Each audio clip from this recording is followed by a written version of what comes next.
السلام علیکم ورحمۃ اللہ وبرکاتہ۔ محترم احباب و اخوات، امید کہ آپ سب خیر و عافیت سے ہوں گے۔ اللہ تعالیٰ آپ سب کو امن و عافیت عطا فرمائے۔ آئیے آج ایک نادر و نایاب عظیم المرتبت ہستی کا ذکر خیر کرنے کی سعادت حاصل کریں گے۔ وہ عظیم المرتبت ہستی جن کی شان اقدس میں سرور کونین سید الرسل جناب محمد الرسول اللہ صلی اللہ علیہ وسلم نے ارشاد فرمایا، جو تجھ سے ناراض ہو اللہ اس پر ناراض ہو۔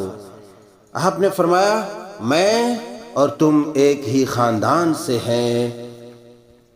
اس عظیم المرتبت ہستی جن کو بہت کم لوگ جانتے ہیں، ان کا نام اسمی گرامی ہے درہ رضی اللہ تعالی عنہا، یعنی درہ بنت ابی لہب۔ ام القری مکہ مکرمہ میں اسلام کی دعوت پھیلنے لگی، بڑے جگرے والوں پر وہ اثر انداز ہونے لگی۔ جلدی ہی وہ اندھی جاہلیت کو پرے پھینکنے لگے اور اس ایمان کی طرف تیزی سے قدم بڑھانے لگے جس نے ان کے دلوں کو روشن کر دیا تھا اور ان میں سے انسانیت کے رہنما پیدا کیے۔ نئے دین کی خبریں قریش کے پاس آنے لگیں، لیکن شروع میں انہوں نے اس کو کوئی اہمیت نہ دی۔ 3 سال تک دعوت کا کام خفیہ انداز میں ہوتا رہا۔ پھر نبی مکرم صلی اللہ علیہ وسلم کے پاس سید الملائکہ جبریل علیہ السلام آئے اور آپ کو کھلے عام دعوت کا کام کرنے کا مکلف ٹھہراتے ہوئے کہا، آپ بلا شبہ برملا تنبیہ کرنے والے ہیں۔ سیدنا حضرت عبداللہ ابن عباس رضی اللہ تعالی عنہما بیان فرماتے ہیں کہ جب یہ آیت کریمہ نازل ہوئی، وَأَنذِرْ عَشِيرَتَكَ الْأَقْرَبِينَ، سورۃ الشعراء آیت 214۔ تو نبی کریم صلی اللہ علیہ وسلم کوہ صفا پر چڑھے اور آواز دینے لگے، اے بنی فہر، اے بنی عدی۔ آواز سن کر سب جمع ہو گئے۔ جو گھر سے باہر نکلنے کی استطاعت نہیں رکھتا تھا، اس نے اپنا نمائندہ بھیج دیا کہ وہ دیکھ آئے کہ معاملہ کیا ہے۔ ابو لہب اور قریش وہاں پہنچ گئے۔ نبی کریم صلی اللہ علیہ وسلم نے ارشاد فرمایا، تمہارا کیا خیال ہے اگر میں تمہیں یہ بتاؤں کہ وادی میں ایک لشکر تم پر حملہ آور ہونے والا ہے، کیا تم میری بات کو سچ مانو گے؟ سب نے بیک زبان بیک وقت کہا، ہم نے آپ کو کبھی جھوٹ بولتے دیکھا نہیں۔ آپ نے فرمایا، پھر میں تمہیں شدید عذاب سے آگاہ کرنے والا ہوں۔ ابو لہب جو آپ کا سگا چچا تھا، ابو لہب نے کہا، تیرا ستیہ ناس، کیا تو نے اس لیے ہمیں یہاں جمع کیا تھا؟ خواہ مخواہ ہمارا دن ضائع کر دیا۔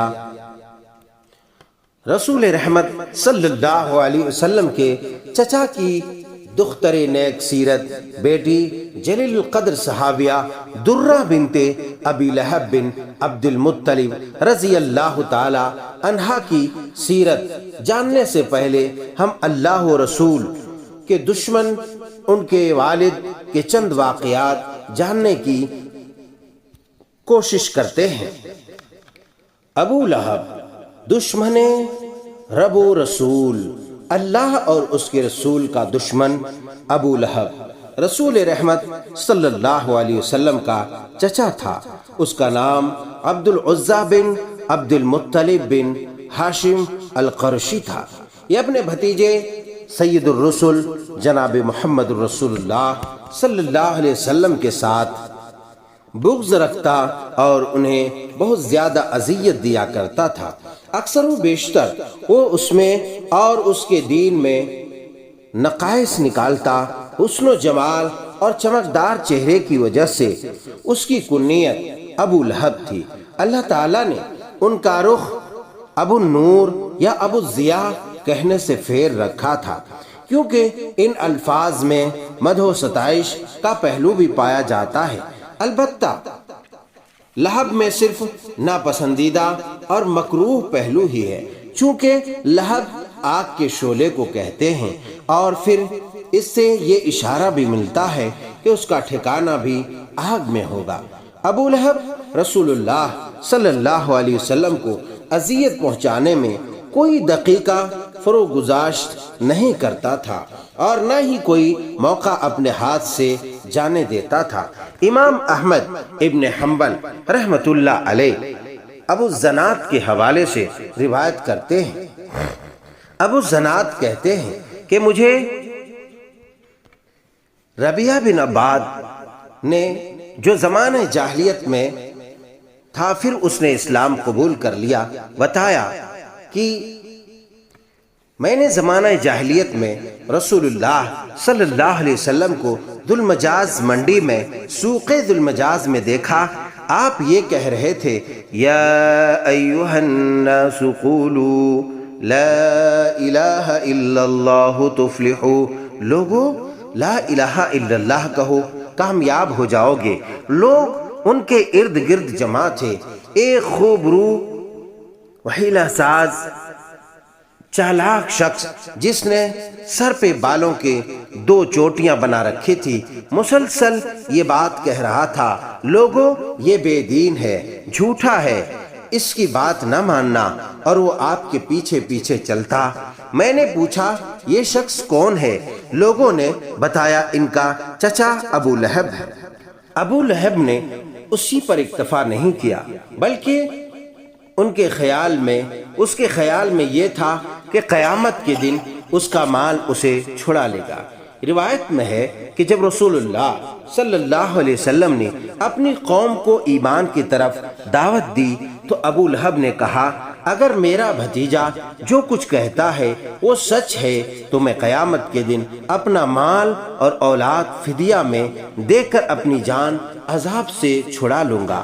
ابو لہب اس حقیقت کو بھول گیا کہ قیامت کا دن ایسا ہوگا جس میں اللہ نے بیان فرمایا سورہ شعراء آیت 88-89 میں، یوم لا ينفع مال ولا بنون الا من اتى الله بقلب سلیم۔ اس دن مال اور بیٹے کچھ بھی کام نہیں آئیں گے سوائے اس کے کہ جو قلب سلیم لے کر کے آئے، یعنی جو اطاعت گزار اور فرما بردار بن کر کے آئے۔ ابو لہب کی بیوی نبی کریم صلی اللہ علیہ وسلم کو ایذا دینے میں اپنے خاوند سے کم نہ تھی۔ اس کا نام عروہ بنت حرب بن امیہ تھا، یہ ابو سفیان کی بہن تھی۔ اس کی کنیت ام جمیل تھی۔ یہ کفر انکار اور عناد میں اپنے خاوند کی مددگار تھی۔ یہ رسول اللہ صلی اللہ علیہ وسلم کے راستے میں کانٹے رکھ دیا کرتی تھی، آپ کی دشمنی میں اپنا مال بے دریغ خرچ کرتی۔ اللہ نے اس کا نام حمالۃ الحطب رکھا۔ ابو لہب اور اس کی بیوی نے نبی کریم صلی اللہ علیہ وسلم کو اسلام کے راستے میں روکنے اور آپ کو چیلنج دینے کے بنا پر دائمی شقاوت و بدبختی اپنے گلے لگا لی۔ اللہ تعالیٰ نے ان دونوں کی مذمت میں سورہ مسد نازل فرمائی، جسے ہم سورہ تبت یدا ابی لہب کہتے ہیں، اور اس میں ان دونوں کی بدبختی کا تذکرہ کیا اور ان کی بے ایمانی کو تشت ازبام کیا، اور یہ دونوں عذاب اور وعید کے مستحق ٹھہرائے گئے۔ عذاب ان کو مل کر رہے گا۔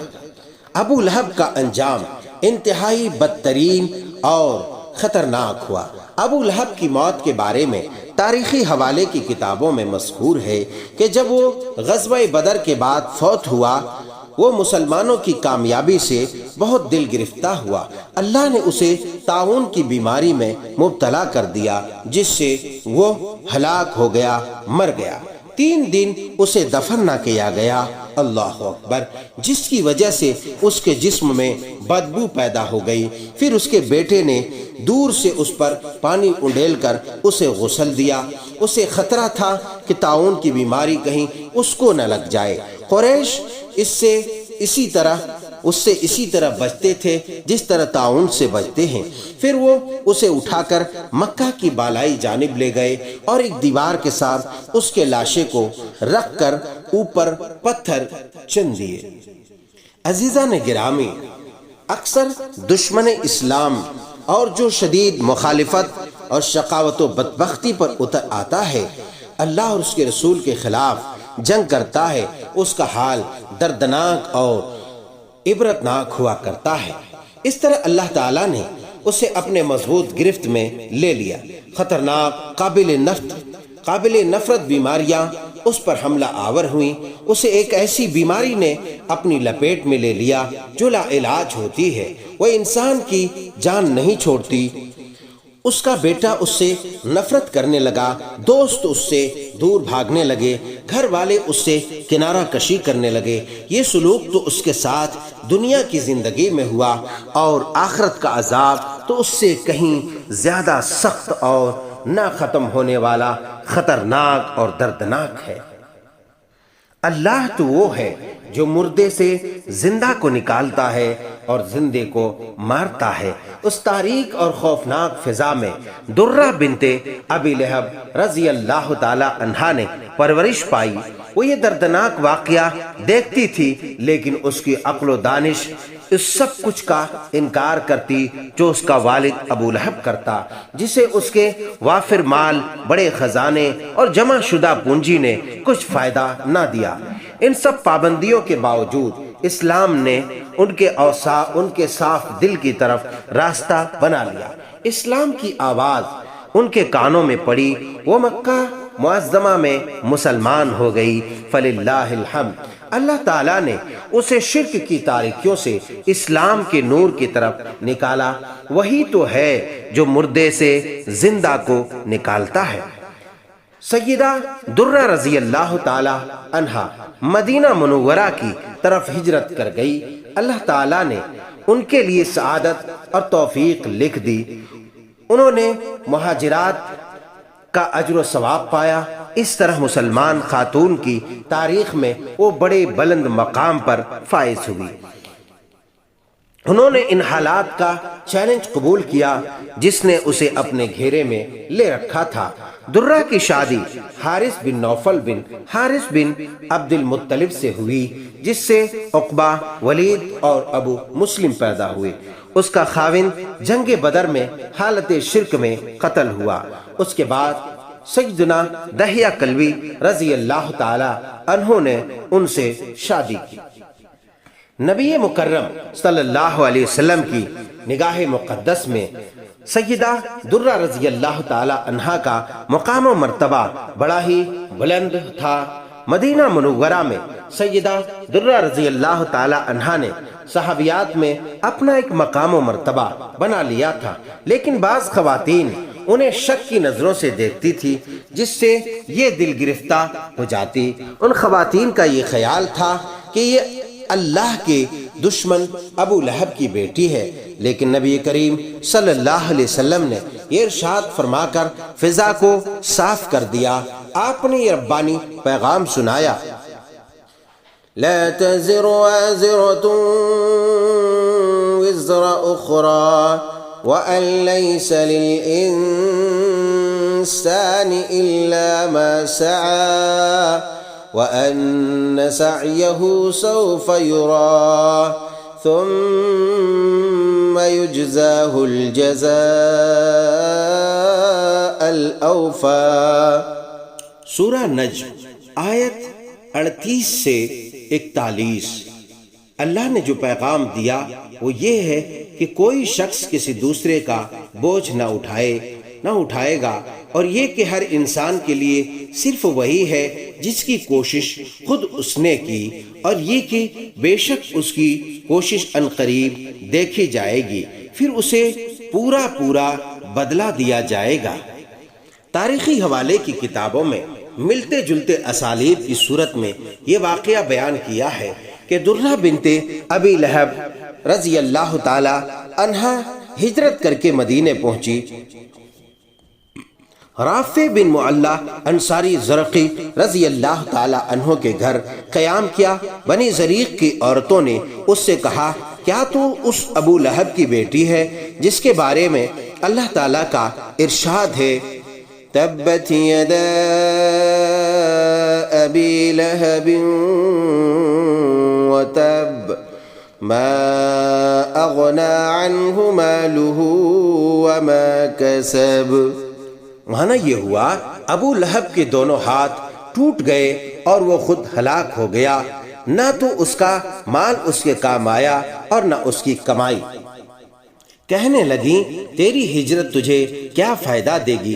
درہ نے نبی کریم صلی اللہ علیہ وسلم کی خدمت عالیہ میں آ کر شکایت لگائی کہ عورتیں یہ کچھ کہتی ہیں۔ وہ بہت دل گرفتہ تھی۔ رسول اللہ صلی اللہ علیہ وسلم نے اسے تسلی دی اور فرمایا، بیٹھ جاؤ۔ پھر آپ صلی اللہ علیہ وسلم نے لوگوں کو ظہر کی نماز پڑھائی اور منبر پر بیٹھ کر یہ ارشاد فرمایا، لوگوں کیا بات ہے، مجھے میرے خاندان کے حوالے سے تکلیف دی جاتی ہے۔ اللہ کی قسم، میری شفاعت میرے قرابت داروں کو پہنچے گی، یہاں تک کہ صدا اور حکم قبیلے قیامت کے دن میری شفاعت کے مستحق ہوں گے۔ ایک دوسری روایت میں حضرت درہ رضی اللہ تعالی عنہ کے مقام و مرتبے کو اجاگر کیا گیا ہے کہ اس کے بارے میں رسول اللہ صلی اللہ علیہ وسلم نے ارشاد فرمایا، اغضب اللہ من اغضبکی، جو تجھ سے ناراض ہو اللہ اس سے ناراض ہو۔ سبحان اللہ، کتنی عظیم الشان بات کہی گئی ہے۔ سیدہ درہ بنت ابی لہب رضی اللہ تعالی عنہا کی شان اقدس میں اس سے بڑی اور فضیلت کی کیا بات ہو سکتی ہے؟ اور مزید آپ نے فرمایا، درہ تو مجھ سے اور میں تم سے ہوں۔ سبحان اللہ۔ سیدہ درہ رضی اللہ تعالی عنہا نبی اقدس صلی اللہ علیہ وسلم کے گھر سے زیادہ دور نہیں رہتی تھی۔ وہ اکثر و بیشتر ام المومنین سیدہ عائشہ صدیقہ رضی اللہ تعالی عنہا سے ملاقات کے لیے آتی اور ان کے علم و فقہ سے استفادہ کرتی، اور رسول رحمت صلی اللہ علیہ وسلم کی خدمت کی بجا آوری میں سیدہ عائشہ رضی اللہ تعالی عنہا سے بھی سبقت لے جاتی۔ سبحان اللہ۔ ام المومنین سیدہ عائشہ رضی اللہ تعالی عنہا سے ایک ملاقات اس کے نصیب میں ایک ایسی سرفرازی آئی جس کی خاص طور پر نسبت نبی کریم صلی اللہ علیہ وسلم کی طرف تھی۔ درہ رضی اللہ تعالی عنہا اس سرفرازی کا واقعہ بیان کرتی ہیں، فرماتی ہیں کہ میں ام المومنین عائشہ صدیقہ رضی اللہ تعالی عنہا کے پاس بیٹھی تھی کہ نبی کریم صلی اللہ علیہ وسلم تشریف لائے اور فرمایا، پانی لاؤ۔ میں ام المومنین حضرت عائشہ رضی اللہ تعالی عنہا آفتابہ پکڑنے کے لیے جلدی سے آگے بڑھیں، لیکن میں نے آگے بڑھ کر آفتابہ پہلے پکڑ لیا۔ آپ نے وضو کیا اور میری طرف دیکھتے ہوئے ارشاد فرمایا کہ میں اور آپ دونوں ایک ہی خاندان سے ہیں۔ سبحان اللہ۔ سیدہ درہ رضی اللہ تعالی عنہا ان تمام خوبیوں اور کمالات کے ساتھ ساتھ آپ ایک محدثہ اور شاعرہ بھی تھیں۔ سیدہ درہ رضی اللہ تعالی عنہا ایک شاعرہ قریشی خاتون تھی اور ان کا تعلق ان خواتین سے تھا جنہوں نے حدیث پاک روایت کرنے کا شرف حاصل کیا۔ انہوں نے نبی کریم صلی اللہ علیہ وسلم اور ام المومنین صدیقہ کائنات عائشہ صدیقہ رضی اللہ تعالی عنہا سے 3 احادیث کو روایت کیا ہے۔ ان کی مرویات میں سے ایک یہ روایت بھی ہے، فرماتی ہیں کہ نبی کریم صلی اللہ علیہ وسلم منبر پر جلوہ افروز تھے تو ایک شخص نے دریافت کیا، اے اللہ کے رسول صلی اللہ علیہ وسلم، لوگوں میں کون سا شخص سب سے بہتر ہے؟ آپ علیہ السلام نے ارشاد فرمایا، لوگوں میں سب سے بہتر وہ شخص ہے جو سب سے زیادہ عالم، سب سے زیادہ متقی، سب سے بڑھ کر نیکی کا حکم دینے والا، سب سے بڑھ کر برائی سے روکنے والا اور سب سے بڑھ کر صلہ رحمی کرنے والا ہو۔ اور ان سے یہ حدیث بھی مروی ہے، فرماتے ہیں رسول اللہ صلی اللہ علیہ وسلم نے ارشاد فرمایا لا یؤذی حی بمیت، کہ مردے کی وجہ سے کسی زندہ کو تکلیف نہ دی جائے، ایذا نہ دی جائے۔ سیدہ درہ رضی اللہ تعالی عنہا جس طرح روایات حدیث اور حفظ حدیث میں ممتاز تھی، اسی طرح عمدہ اشعار کہنے میں بھی انہیں عبور حاصل تھا۔ جنگ فجار کے بارے میں یہ اشعار کہے لا قوا غدات الرو زمزتن فیہا السنور من بنی فہر ملمومتن خرساء تحسبها لما بدت موجا من البحر والجرد كالعقبان كاسرة تهوي أمام كتائب خزر منها ضعاف الموت أبرده يغلي بهم وأهره يجري قوم لو أن الصخر صالدهم صلبوا وَلِأَنَّ أَرَامِسُ الصَّخَرِ۔ سیدہ درہ رضی اللہ تعالی عنہا اپنے مقام و مرتبے کی حفاظت کرتی رہی، یہاں تک کہ نبی کریم صلی اللہ علیہ وسلم جب فوت ہوئے تو آپ ان سے راضی تھی۔ 20 ہجری تک یہ زندہ رہیں۔ انہوں نے سیدنا امیر المومنین خلیفۃ المسلمین عمر بن خطاب رضی اللہ تعالی عنہ کے دور خلافت میں وفات پائی۔ انا للہ و انا الیہ راجعون، اللہ ان سے راضی ہو، وہ اللہ سے راضی ہوئی۔ انہوں نے تاریخ میں بڑے خوشگوار اثرات مرتب کیے۔ عزیزان گرامی، یہ کتنی خوش بختی کی بات ہے اور کس قدر ان کے دل میں مسرت کی لہر دوڑی ہوگی جب سید الرسل امام الانبیاء تاجدار حرم محسن انسانیت رحمت للعالمین جناب محمد الرسول اللہ صلی اللہ علیہ وسلم نے یہ کہا ہوگا کہ انا من کا وانت منی، میں اور تو دونوں ایک خاندان سے ہیں۔ سبحان اللہ۔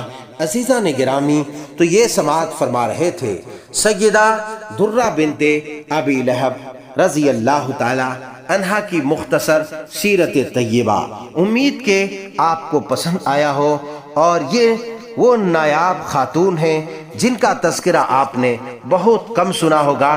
ہم نے ایک چھوٹی سی کوشش کی اور آپ کے سماعتوں کے حوالے کرنے کی کوشش کی۔ امید کرتا ہوں کہ آپ کو پسند آیا ہوگا۔ اگر آپ کو پسند آیا ہو تو اپنی پسندیدگی کا اظہار کمنٹ کے ذریعے کریں اور شیئر کر کے زیادہ سے زیادہ کریں، تاکہ دوسرے لوگ بھی ان صحابیات و طیبات کو جان سکیں جن سے غافل ہیں اور جن سے بے پرواہ ہیں۔ اللہ تعالیٰ صحابیات طیبات رضوان اللہ عنہن جميعا کے نقش قدم پر تمام امت کی بیٹیوں کو چلنے کی توفیق ارزانی فرمائے۔ والسلام علیکم ورحمۃ اللہ وبرکاتہ۔